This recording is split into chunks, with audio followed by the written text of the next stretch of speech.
इस वीडियो में मैं आपको जो प्रोडक्ट डेटा स्पेसिफिकेशन है उसके बारे में बताऊंगा। आपको याद होगा कि हमने पिछली वीडियो में एक गूगल शीट क्रिएट की थी जिसमें हमने गूगल के लिए सारी प्रोडक्ट्स का डेटा ऐड करना था। अब वो डेटा ऐड करने के लिए हमें कुछ स्पेसिफिक फॉर्मेट फॉलो करना है। उसके लिए मैं आपको ये बताऊंगा कि आप किस तरह से जो डेटा है वो गूगल के हेल्प आर्टिकल से आप देख कर उसको अपने डेटा को फॉर्मेट करेंगे और बाद में हम उसको फैच भी करेंगे। तो आइए चलते हैं स्क्रीन की तरफ। मर्चेंट सेंटर में बल्क में डेटा अपलोड करने के लिए आप इस शीट को फिल कर सकते हैं, लेकिन इसमें कुछ इंस्ट्रक्शन लिखी गई हैं, आपको इसको ध्यान से पढ़ना होता है। इसमें यह बताया गया है कि आपको एक सर्टेन फॉर्मेट के अकॉर्डिंगली आपको ये डेटा फिल करना है। तो उसके लिए हेल्प लिखी गई, हेल्प के आर्टिकल्स दिए गए हैं, प्रोडक्ट फीड स्पेसिफिकेशन और उसके बाद ये डेटा फीड इंस्ट्रक्शंस का। तो आप इन दोनों को ओपन करेंगे लिंक को। जब आप इस पर क्लिक करते हैं तो एक लिंक आपको मिलेगा, इस पर आप क्लिक करेंगे तो आपका एक लिंक ये ओपन हो जाएगा प्रोडक्ट डेटा स्पेसिफिकेशन का, और दूसरा लिंक आपके पास ये वाला आ जाएगा। इसमें लिखा है कि प्रोडक्ट डेटा गूगल शीट में कैसे आपने ऐड करना है।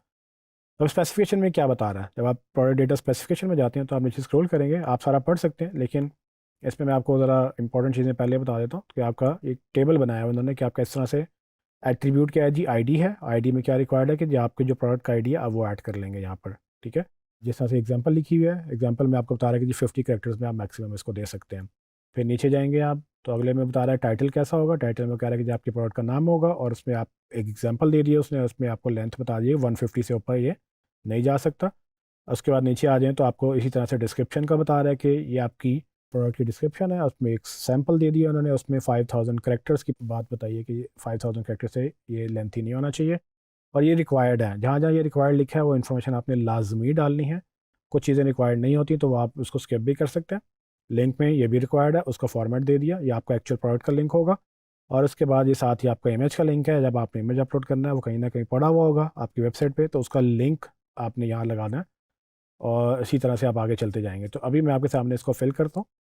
मैं ये एक्स्ट्रा इन्फॉर्मेशन डिलीट कर दूंगा, यहाँ से इसको सिलेक्ट करेंगे और इसको हम डिलीट कर देंगे। आपके पास बिल्कुल ब्लैंक इन्फॉर्मेशन आ गई है। सबसे पहले जी मुझसे वो आईडी मांग रहा है। आईडी बेसिकली आपका यूनिक आइडेंटिफायर होता है, आप यहाँ कस्टम भी दे सकते हैं, लेकिन चूंकि मेरे पास प्रोडक्ट पे ऑलरेडी SKU मौजूद है तो हम उसी को एज आ ID यूज़ करेंगे। मैं अपनी प्रोडक्ट पेज पे जाकर यहाँ पे इसका SKU कॉपी करता हूँ और यहाँ पर मैं पेस्ट कर दूँगा। ID मैंने पेस्ट कर दिया। इसको कॉलम ए को थोड़ा बड़ा कर लेते हैं, डबल क्लिक किया वो एक्सपैंड हो गया। टाइटल में मैं यहाँ से जाऊँगा, इसका नाम कॉपी कर लूँगा और यहाँ पर पेस्ट कर देता हूँ। नहीं, नेम आ गया। डिस्क्रिप्शन में आप इसका कंटेंट कॉपी कर लें, डिस्क्रिप्शन का यहाँ पर एंटर करें और यहाँ पर पेस्ट कर लें। आगे जाएंगे तो लिंक मांग रहे हैं, लिंक मेरी प्रोडक्ट का लिंक होगा तो मैंने कॉपी कर लिया, मेरे पेज का लिंक यहाँ पर पेस्ट हो गया। उसके बाद वो मुझसे कह रहे हैं कि जी आप अपनी कंडीशन ऐड करें। तो हमारे पास कंडीशन न्यू है, लेकिन अब ये ऐड कैसे करना हमने, इसको मैं यहाँ से कॉपी करके स्पेसिफिकेशन में जाकर देखता हूँ कि कंडीशन का वो ऑप्शन क्या देता है। तो हमने टाइटल वगैरह सारी चीज़ें बेसिक डाल दी थी। इसमें कंट्रोल F करके मैं अपनी कंडीशन का लगाता हूँ। देखें ये कंडीशन का टैब आ गया। कंडीशन की कॉलम में वो कह रहा है कि जी आपने न्यू करना है तो ये NEW न्यू लिखना है। एग्जाम्पल दी हुई है, ये न्यू लिखना है। अगर आपकी रिफर्बिश है तो ऐसे रिफर्बिश लिखना है और यूज़ में ऐसे लिखना है। तो ये मुझे 3 ऑप्शन दिए हैं। मैं चूँकि न्यू हूँ, न्यू प्रोडक्ट ऐड कर रहा हूँ, तो यहाँ से न्यू कॉपी करते हैं और यहाँ पर मैं कंडीशन में एंटर करूँगा और पेस्ट कर लूँगा। याद रखिएगा कि आपने एंटर करके इन्फॉर्मेशन पेस्ट करनी है ताकि आपकी कोई जो फॉर्मेटिंग है वो कॉपी ना हो। अक्सर आप जब अपनी वेबसाइट से कॉपी कर रहे होंगे तो वो यहाँ पर वो उसके फॉन्ट और स्टाइलिंग वो भी कॉपी हो जाती है। तो एंटर करके जब आप लिखेंगे तो उसकी स्टाइलिंग कॉपी नहीं होगी।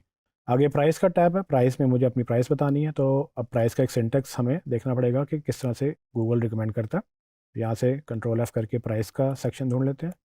ठीक है, प्राइस एंड अवेलेबिलिटी। ठीक है, इसका एक सेक्शन मिल गया मुझे। इससे मैं जाता हूँ प्राइस में, नीचे जाएंगे तो ये रहा प्राइस का कॉलम। देखें प्राइस में मुझे क्या बता रहा है कि जी आपकी प्रोडक्ट की प्राइस होगी। आपने एग्जांपल क्या दे रहा है जी कि आपने अपनी प्रोडक्ट की प्राइस लिखनी है, साथ आगे करेंसी का सिंबल लिखना है। सिंटेक्स क्या है कि न्यूमेरिक होगा और उसके बाद ISO 421 आपने मतलब जो यूनिवर्सली एक्सेप्टेबल करेंसी के हैं सिंबल्स वो आपने यूज़ करने हैं। तो यहाँ पर हमने जैसे USD US डॉलर के लिए हमने उसको PKR यूज़ करना है पाकिस्तानी करेंसी के लिए। अगर आपको ये किसी और करेंसी में करना है तो आप उसका अपना करेंसी कोड निकाल सकते हैं, उसमें आपको विकीपीडिया पे इसकी इन्फॉर्मेशन मिल जाएगी कि मुल्क के करेंसी कोड्स क्या हैं। तो अभी मैं इसको कॉपी अपने फॉर्मेट में करने के लिए पहले मैं प्राइस कॉपी कर लेता हूँ। प्राइस है जी मेरे पास, इसकी एक्चुअल प्राइस है 28,999।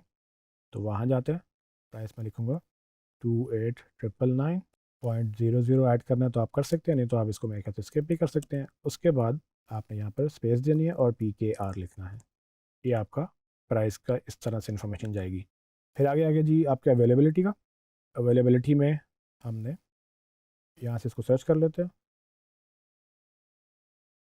ठीक है, हाँ जी, वो देखें फर्स्ट से स्टार्ट हुआ। अवेलेबिलिटी में मुझे बता रहे हैं कि जी ये अवेलेबिलिटी का कॉलम होगा, उसमें आपने ये 3 ऑप्शन हैं आपके पास, 3 या 4। ये इन स्टॉक है तो ऐसे लिखना है, आउट ऑफ स्टॉक ऐसे लिखना है, प्री ऑर्डर या बैक ऑर्डर। तो हमारे पास इन स्टॉक है। अच्छा, ये ब्रैकेट्स आपने नहीं डालने, ये सिर्फ आपको दिखाने के लिए कर रहा है। आपने जब भी लिखना है तो बगैर ब्रैकेट्स के लिखना है। तो इन स्टॉक हमारे पास चूँकि मौजूद है स्टॉक में, तो हम वो ऐड कर सकते हैं। अगर आप आउट ऑफ स्टॉक भी अपलोड करना चाहें तो वो स्टेटस बता सकते हैं। लेट्स से इन फ्यूचर आपके पास वो आने वाली चीज़, तो आप उसको आउट ऑफ स्टॉक डाल के अपलोड कर दें। बाद में जब स्टॉक में आए तो उसका स्टॉक की अवेलेबिलिटी चेंज कर सकते हैं।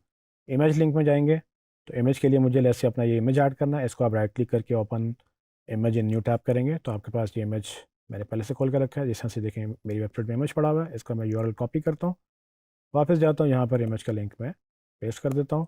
उसके अलावा GTN MPN ये आप मर्ज़ी आपने ऐड करना तो कर लें, वरना आप इसको स्किप भी कर सकते हैं। आखिर में गूगल प्रोडक्ट कैटेगरी का दोबारा से ऑप्शन पूछ रहा है, जिसमें आपके पास गूगल की अपनी प्रोडक्ट की एक ऑफिशियल कैटेगरी की लिस्ट है। आपने वो ऐड करनी है तो आप गूगल में इसको सर्च कर लें, आपको एक एक्सेल शीट मिल जाएगी जिसमें 5-5,500 इसकी अपनी कैटेगरीज हैं। आप उनमें से अपनी जो कैटेगरी मैच करती है वो आप लिख सकते हैं, वरना ये ऑप्शनल आप उसको स्किप भी कर सकते हैं।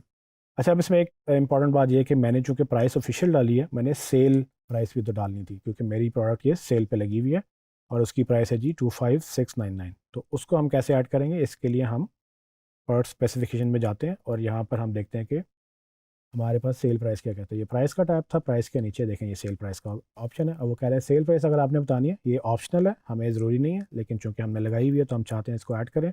तो सेल प्राइस के लिए मुझे ये सेल प्राइस ऐसे लिखना है। इसको राइट क्लिक करके मैं कॉपी कर लेता हूँ। अब मैं यहाँ पर कहाँ पर ऐड करूँ, तो हम एक नया कॉलम भी ऐड कर सकते हैं। तो प्राइस के साथ ही लेट्स से मैं यहाँ पर जी कॉलम पे क्लिक करता हूँ, राइट क्लिक करके इसमें इंसर्ट 1 कॉलम लेफ़्ट ये मैं करता हूँ। तो देखें एक कॉलम ऐड हो गया, वो एच बन गया और जी पे एक नया कॉलम आ गया। यहाँ पर मैं इसको एंटर करके इसकी मैं हेडिंग दूंगा सेल प्राइस की, बाकी एक्स्ट्रा चीज़ें डिलीट कर देंगे और ये ऐसे सेल प्राइस लिखा जाएगा।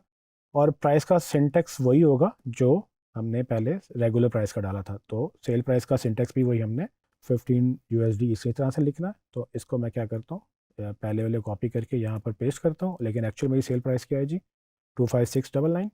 तो इसको हम एंटर करते हैं और इसके बाद 25699 इसको एडिट करके, तो अब जब गूगल में आप इसको फैच करेंगे तो ये प्राइस, एक्चुअल प्राइस और सेल प्राइस, ये दोनों वहाँ पर फैच हो जाएंगी। सो ये तो मैंने एक प्रोडक्ट ऐड कर ली। अगर आप चाहें तो आप एक्स्ट्रा इन्फॉर्मेशन कॉलम डिलीट भी कर सकते हैं। अभी हम इसको ऐसे ही छोड़ रहे हैं। तो अब आपने इसी तरह से अपनी जो इन्फॉर्मेशन है वो आपने कॉपी करते जाना, जितनी प्रोडक्ट्स हैं। तो मैं आपके सामने लेट्स से 1 2 3 4 मैं मतलब कॉपी कर रहा हूँ।